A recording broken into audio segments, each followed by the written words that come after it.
পুরুষ ও নারীদের সুন্নতি পোশাক সম্পর্কে দয়া করে বলবেন। পুরুষ এবং নারীদের সুন্নতি পোশাক কোনটাকে বলা হয়?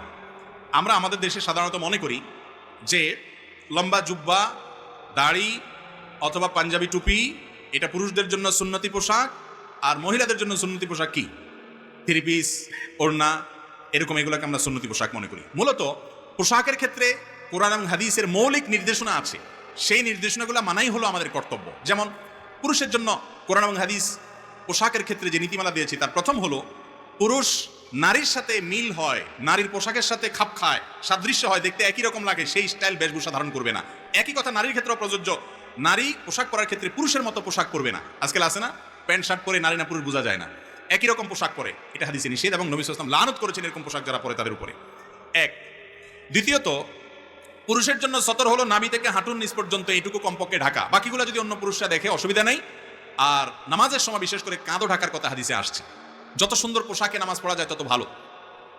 মহিলাদের জন্য নামাজের পোশাক হলো তাদের মুখমণ্ডল, দুই হাতের কবজি ছাড়া গোটা শরীর চুল সহকারে সবগুলো ঢাকতে হবে।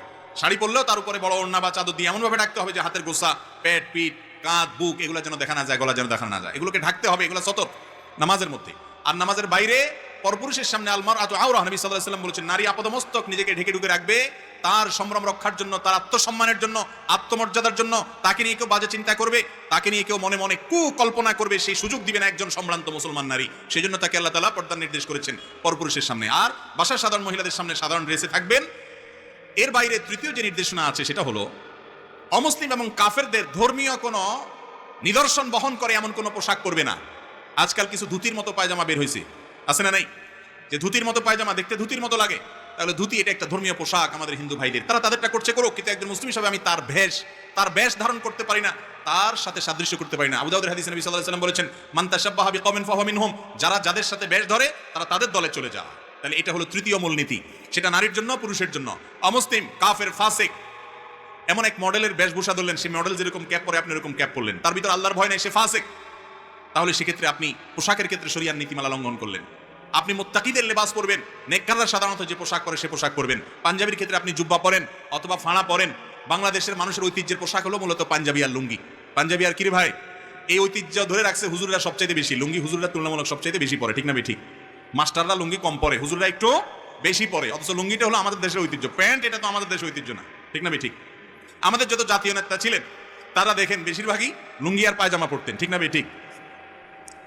এবং এটা আমাদের দেশের আবহমানকাল থেকে চলে আসা পুরুষদের এই পোশাক, কিন্তু এখন এটা পড়তে আমাদের লজ্জা হয়। আমাদের যুবকরা তো বাইরে বাসায়ও লুঙ্গি আজকাল পড়তে চায় না। শহরের যুবকরা তো 3/4 প্যান্ট আর কিছু বুঝে না, চুঙ্গা পড়তে জানে শুধুমাত্র, লুঙ্গি পড়তে জানে না। কি স্বাধীনতা লুঙ্গিতে আছে, এটা যদি জানতো তাহলে সবাই লুঙ্গি ধরতো। যাই হোক, তো লুঙ্গি আর প্যান্ট কথা না, প্যান্ট যদি কোনো যুবক পরেন সেটা যদি ঢিলা ঢালা হয়, সেটা যদি পর্দা মানে পোশাকের যে নীতিমালা আছে এটা লঙ্ঘন না হয়, কোনো অসুবিধা নেই। আপনি এমন টাইট পোশাক যদি পরেন তাতে আপনার শরীর অঙ্গ প্রত্যঙ্গ বুঝে আসে, সতরের যে অংশগুলো সেগুলো প্রকাশিত হয়ে যায়, স্পষ্ট হয়ে যায়, বোঝা যায়, তাহলে সেটা জায়েজ নাই। মেয়েদের পোশাকের জন্য আমাদের একটা মৌলিক নীতিমালা হলো যে মেয়েরা তারা এমন পাতলা পোশাক পরবেন না যেই পোশাক পরার কারণে পরা না পরা সমান। নবী সাল্লাল্লাহু আলাইহি ওয়াসাল্লাম বলেছেন রুব্বা কাসিয়াতিন ফিদ দুনিয়া আরিয়াতুন, রুব্বা কাসিয়াতুন আরিয়াত, অনেক মহিলা আছে দুনিয়াতে এমন পোশাক পরে পাতলা, এরা পোশাক পরে না পরার সমান, এই পোশাক পরার না পরার সমান সব দেখা যায়, আছে না নাই এরকম? এই পোশাক কেনা জায়েজ নাই, বিশেষ করে বাহিরে পরার জন্য, চলার জন্য। পুরুষরা এগুলো কিনবেন না, মহিলারা এগুলো পরবেন না। এবং এই ধরনের উলঙ্গপনা পোশাক, এগুলো অশ্লীলতা জোয়ার সমাজে নিয়ে আসে, এর কারণে গুনাহগার হবে যারা পরে। যারা পড়তে দেয়, যে সমস্ত পুরুষরা কিনে দেয়, তারা হলো দায়ুস, জান্নাতে যাবে না। আবার কিছু পোশাক আছে আজকাল এমন টাইট, যে টাইট পোশাকের কারণে শরীরের অঙ্গ প্রত্যঙ্গগুলো ফুটে যায়। ছোট ছোট বাচ্চা মেয়েদেরকে পর্যন্ত আজকাল এমন পোশাক পরানো হয় যেগুলো দৃষ্টিকটু, অশ্লীল। কমপক্ষে হাফ হাতা, কোয়ার্টার হাতা পর্যন্ত বাচ্চাদের জামা বানিয়ে দিবেন, মেয়ে বাচ্চাদের একটু ঢোলাঢালা যেন থাকে সেদিকটা খেয়াল করবেন।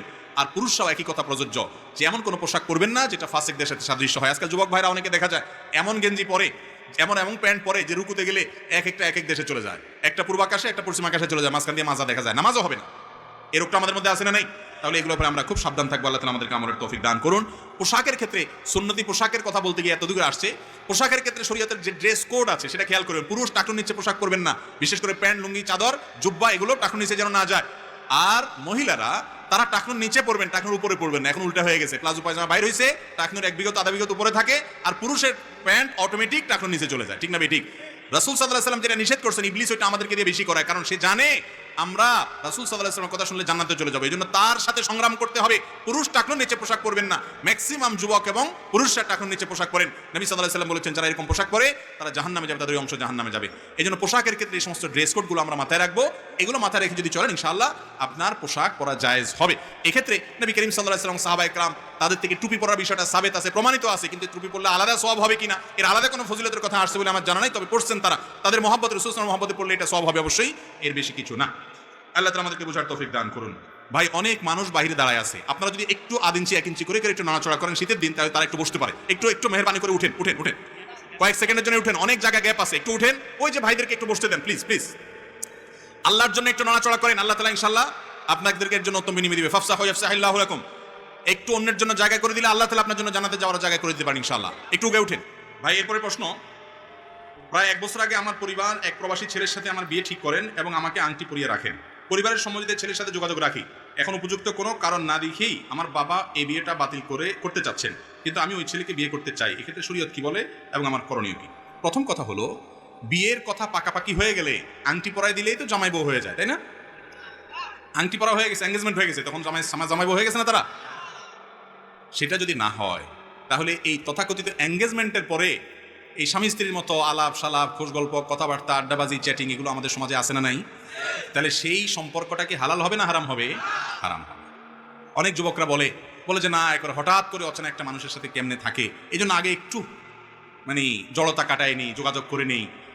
এইসব যারা করেন তাদেরকে আমি সবসময় একটা কথা বলি, আমার ডানে বামে অনেক মুরব্বীরা আছেন, সামনে অনেক মুরব্বীরা আছেন, চাচা মিয়াদেরকে জিজ্ঞাসা করেন, বাপ মা ধরে নিয়ে গেছে, হয়তো বাজার থেকে টেনে নিয়ে যায় কোথাও বিয়ে পড়াই দিছে, খবরও নেই, পড়ায় চলে আসছে, কার সাথে বিয়ে হয়েছে ভালো করে হয়তো জানেও না বেচারা, বা জানছে খবর নিছে, একবার না জানলে সেটা আবার দোষের। যাই হোক, কিন্তু বিয়ে হয়েছে যে তার আগে কোনো সম্পর্ক ছিল না ছেলের সাথে মেয়ের সাথে, ছিল তখন ফেসবুকে মেসেঞ্জারে ইটিস পিটিস করার সুযোগ ছিল না, কিচ্ছু ছিল না। তারপরেও চাচা মিয়ার চাচির সাথে যে মহব্বতের সম্পর্ক, সেটা সুপার গ্লুর চাইতেও হার্ড, ঠিক না? ঠিক।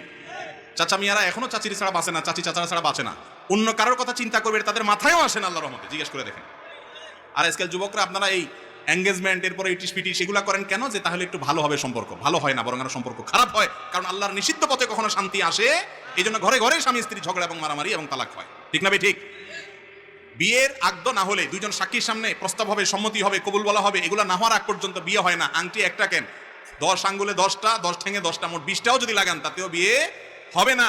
আর একটাও আংটি লাগান দরকার নাই, শুধু দুইজন সাক্ষীর সামনে আপনার মুরব্বীদের সম্মতি আছে, আপনি আর সম্মতি আছে, প্রস্তাব হয়েছে, কবুল হয়েছে, মহাধার্য হয়ে গেছে, বিয়ে হয়ে গেছে, এবার স্বামী স্ত্রী হয়ে গেছে। অতএব এঙ্গেজমেন্ট বা আংটি পরার নাম বিয়ে নয়, এবং এর আগে আপনার একটু বোঝাপড়া, একটু জড়তা দূরের নামে যে সম্পর্কগুলো করা হয় এগুলো হারাম। এরকম কোনো সম্পর্ক আগদের আগে করা যাবে। একান্ত প্রয়োজনীয় কথা জিজ্ঞেস করতে পারেন, জানতে পারেন, সেটাও নিরাপদ পদ্ধতিতে। স্বামী স্ত্রী সুলভ কোনো আলাপচারিতা জায়েজ নাই, এটা প্রথম কথা। দ্বিতীয় কথা হলো, প্রশ্ন যেটা আসছে যে বাবা ছেলে ঠিক করছে, এখন বাপ তার সাথে দিবে না, কেন দিবে না? এই প্রশ্ন উত্তর আমি দিতে পারবো না। কারণ হলো, হতে পারে সেই ছেলের ভিতরে কোনো বড় ধরনের দোষ আছে, ত্রুটি আছে, যদি থাকে তাহলে বাবার মার সেই পরামর্শ মানা উচিত। যুবক যুবতীরা সবসময় নিজেদের ভালো বুঝে না, তাদের যৌবন বয়সে শুধুমাত্র যেটা দেখে ওইটাই মনে হয় যে আপনার হাসান বসরি, রাবেয়া বসরি, তাদের কাছে এরকম মনে হয়। কিন্তু মুরব্বীরা অনেক সময় এগুলো বুঝে, তাদের কথাটা আমলে নেওয়া উচিত। আবার মুরব্বীরা অনেক সময় উল্টাপাল্টা আছে, শুধু ওই দুনিয়া ছাড়া আর কিছু বুঝে না, আছে না? নেই তো সেটাও মাথায় রাখতে হবে। এবং মনে রাখবেন, শরীয়ত ছেলে বা মেয়ের সম্মতি ছাড়া জোরপূর্বক বিয়ে দেওয়ার কোনো অনুমতি কোনো মুরব্বীকে দেয় না। ইসলামে এটা জায়েজ। আপনি যদি মনে করেন আপনার বাপ মা শুধু পয়সা দেখেই এরকম লোভী হচ্ছে, বা তারা দুনিয়া দেখে লাফাচ্ছে, তাদের সিদ্ধান্ত ভুল, তারা দিনদার বুঝে না, তাহলে সেক্ষেত্রে আপনি খুঁটি ধরতে পারেন যে না, আমি ছেলে ছাড়া, বা আপনারা যে ছেলে কথা বলছেন তার কাছে আমি বিয়ে বসবো না। এই অধিকার আপনাকে ইসলাম দিয়েছে। বেয়াদবি করবেন না, বিনয়ের সাথে বলবেন যে আব্বা আমি চাচ্ছি না, বুঝাইয়া বলবেন, বা অন্যদেরকে ব্যবহার করবেন। কথা কি বুঝাতে পারছি? এটা জায়েজ আছে। এরপরে প্রশ্ন হলো, আমরা জানি নামাজের মধ্যে যে সমস্ত ফরজ রয়েছে, যদি কোনো একটি ফরজ বাদ যায়, সেই ফরজগুলোর কোনোটা বাদ গেলে কি নামাজের ক্ষতি হবে, নাকি শুধু গুনাহ হবে আর কি? শরীয়তে কি বলে? নামাজের যে ফরজগুলো আছে, কোনো একটা ফরজ যদি বাদ যায় তাহলে কি দিতে হবে? সিজদা সাহু দিলে নামাজ হবে না? মাশাআল্লাহ, আপনারা তো অনেক মাসালা জানেন। যদি নামাজের কোনো ফরজ ছুটে যায় তাহলে কোনো সিজদা সাহুতে কুলাবে না। ওযু ছুটে গেল নামাজের মধ্যে, শেষে সিজদা সাহু দিয়ে দিলেন, কাজ হবে? আবার পড়তে হবে নামাজ, তারপরে আর পড়া যাবে, যাই ওযু করে এসে নামাজ পড়তে হবে। অর্থাৎ কোনো ফরজ ছুটে গেলে ওইটা হবে না, ওইটা পুনরায় আবার আদায় করতে হবে। আর যদি ওয়াজিব ছুটে যায় তাহলে সিজদা সাহু দিলে আদায় হবে। আর সুন্নত ছুটে গেলে কিছুই করা লাগবে না। নামাজের মধ্যে মোট 3 ধরনের ভুল হয়। কয় ধরনের ভুল হয়? সুন্নত, ওয়াজিব, ফরজ। সুন্নত ছুটলে কিছুই করতে হবে না, ওয়াজিব ছুটলে সিজদা সাহু দিতে হবে, আর ফরজ ছুটলে নামাজ হবেই না। কথা বুঝতে পারছি? আবার পড়তে হবে। এই যে আজানের জবাব দিলাম আমরা, এটার ফজিলত জানেন আপনারা? অনেকে এটা জানেন না এবং আমলও করেন না। অনেকের কাছে বিষয়টা নতুন। সেটা হলো মুয়াজ্জিন যখন আজান দেয়, মুয়াজ্জিন যা বলে, নবী করিম সাল্লাল্লাহু আলাইহি ওয়াসাল্লাম সহিহ মুসলিম হাদিসে আসছে, তিনি আমাদেরকে নির্দেশ করেছেন যে যেন আমরা কুলু মিসলা মা ইয়াকুলুল মুয়াজ্জিন, মুয়াজ্জিন যা বলে আমরা যেন সেটা বলি। এটা হলো আজানের জবাব। কিভাবে সেটা? মুয়াজ্জিন যখন আল্লাহু আকবার বলে, বলার পর আমরা কি বলবো? আল্লাহু আকবার, আল্লাহু আকবার। মুয়াজ্জিন আবার যখন আল্লাহু আকবার বলবে, আমরা কি বলবো? আল্লাহু আকবার, আল্লাহু আকবার বলবো। মুয়াজ্জিন যখন আশহাদু আল্লা ইলাহা ইল্লাল্লাহ বলে, আমরা কি বলবো? আশহাদু আল্লা ইলাহা ইল্লাল্লাহ। মুয়াজ্জিন যখন আশহাদু আন্না মুহাম্মাদুর রাসূলুল্লাহ বলবে দুইবার, আমরা কি বলবো? প্রত্যেকবার বলার পরে আমরা আশহাদু আন্না মুহাম্মাদুর রাসূলুল্লাহ বলবো। আশহাদু আন্না মুহাম্মাদুর রাসূলুল্লাহ, আশহাদু আন্না মুহাম্মাদুর রাসূলুল্লাহ বলবো। আবার মুয়াজ্জিন যখন হাইয়া আলাস সালাহ বলে, আমরা কি বলবো?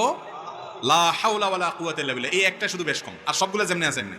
মুয়াজ্জিন যখন আবার বলবে হাইয়া আলাস সালাহ, কি বলবো?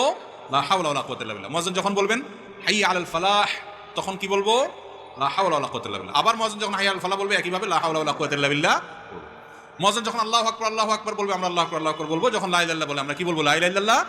এই যে মুয়াজ্জিন যা যা বলছেন সাথে সাথে তা বলছেন, শুধু হাইয়া আলাস সালাহ, হাইয়া আল ফালাহ সময় লা হাওলা ওয়ালা কুওয়াতা ইল্লা বিল্লাহ পড়ছেন। এটার লাভ কি জানেন? সুবহানাল্লাহ, অফুরন্ত লাভ।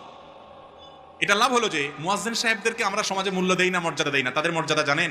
বিশেষ করে যদি কেউ আল্লাহকে খুশি করার জন্য মুয়াজ্জিনি করে, এটা এত বড় একটা ইবাদত। কোন কোন ক্ষেত্রে ইমামত তো রাসূল আকরাম সাল্লাল্লাহু আলাইহি ওয়াসাল্লাম করেছেন, ওটার উপরে কিছু নাই।